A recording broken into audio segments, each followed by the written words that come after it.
Assalamualaikum warahmatullahi wabarakatuh.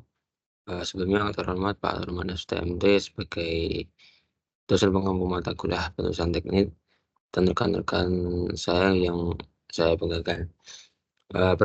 Perkenalkan nama saya Hiban Muhammad Fitriasa. Di sini saya akan mempresentasikan tentang proposal saya, yaitu analisis penggunaan teknologi RFID pada sistem tata kelola gudang penyimpanan barang industri manufaktur. Sebenarnya kita masuk ke latar belakang. Jadi perdagangan untuk meningkatkan pelayanan pelanggan dalam sistem distribusi barang di pasar global terjadi dengan kompetensi yang sangat ketat.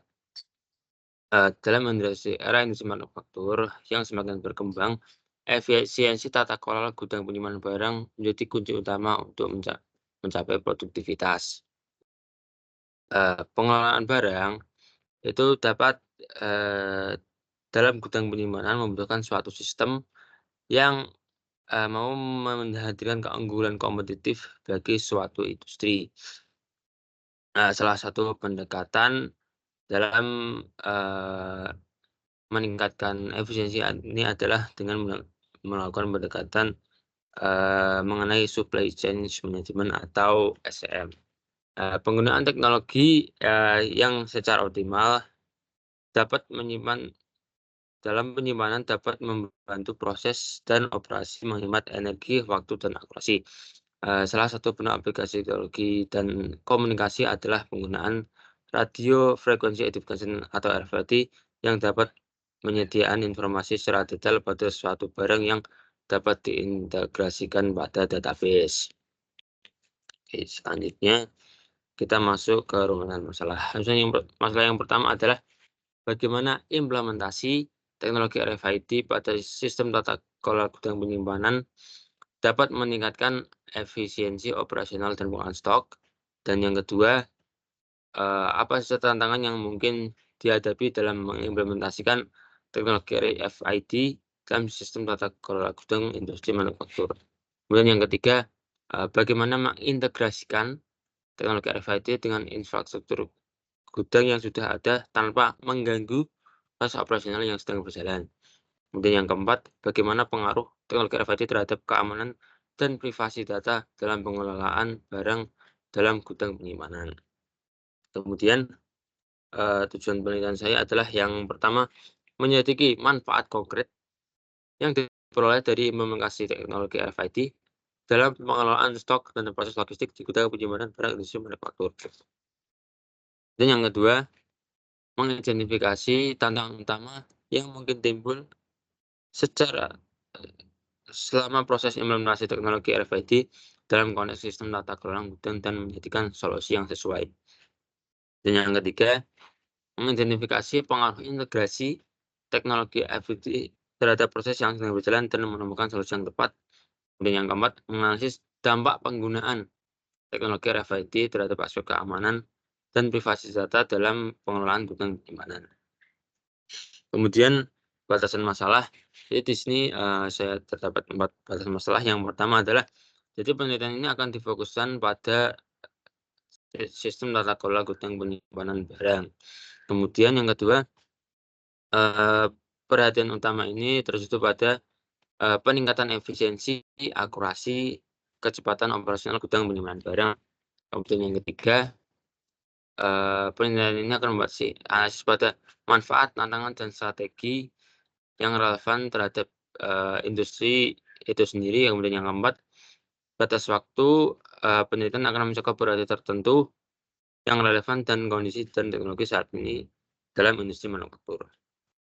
Kemudian manfaat penelitian ini saya berharap yang pertama adalah memberikan kontribusi teoritis atau dapat memberikan pemahaman yang tepat bagi perusahaan untuk bagaimana menggunakan teknologi RFID terhadap sistem tata gudang mereka dengan baik.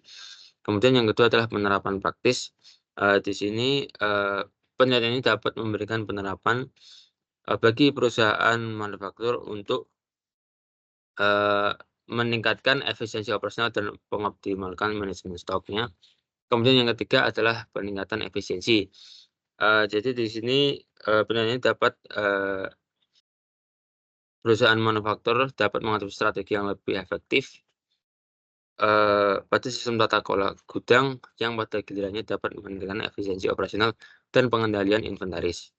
Kemudian yang keempat adalah peningkatan keamanan data.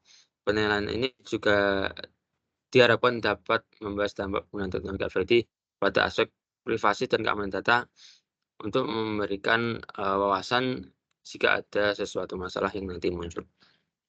Kemudian landasan teori, di sini saya mengambil 3 landasan teori, yaitu yang pertama adalah RFID sendiri atau radio frekuensi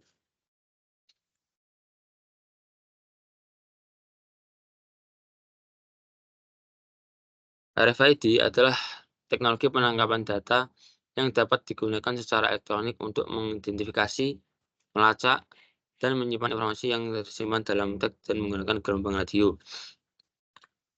Kemudian landasan teori yang kedua adalah sistem tata kelola gudang itu sendiri. Jadi sistem tata kelola gudang penyimpanan barang informasi adalah suatu rangkaian proses dan kebijakan yang dirancang untuk mengatur dan mengelola operasi gudang penyimpanan barang dalam konteks industri manufaktur. Jadi semua proses dalam sistem tata kelola itu terdapat dalam sistem ini yang dirancang untuk mengelola semua aspek dalam pengelolaan gudang.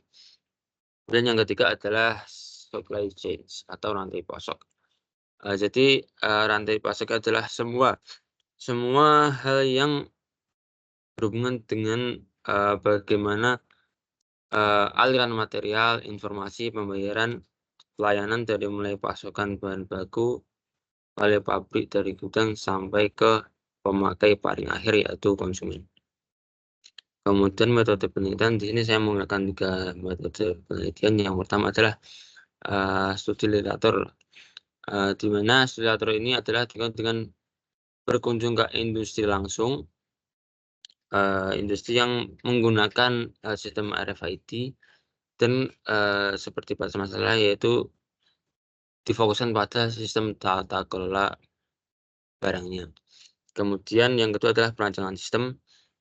Di sini pada perancangan sistem kita pertama mengidentifikasi kebutuhan, apa saja yang dibutuhkan untuk membuat sebuah sistem tersebut, dengan membagi menjadi 2 yaitu merancang software dan hardware yang sebelumnya dirancang terhadap diagram box system. Kemudian yang ketiga adalah pengujian di lapangan. Jadi setelah sistem smart itu sudah jadi, pengujian sistem dilakukan secara kualitatif dan kuantitatif dan akan mendapatkan datanya. Kemudian di situ dilakukan perbandingan dengan standar, identifikasi kekurangan dan tentunya kesimpulan.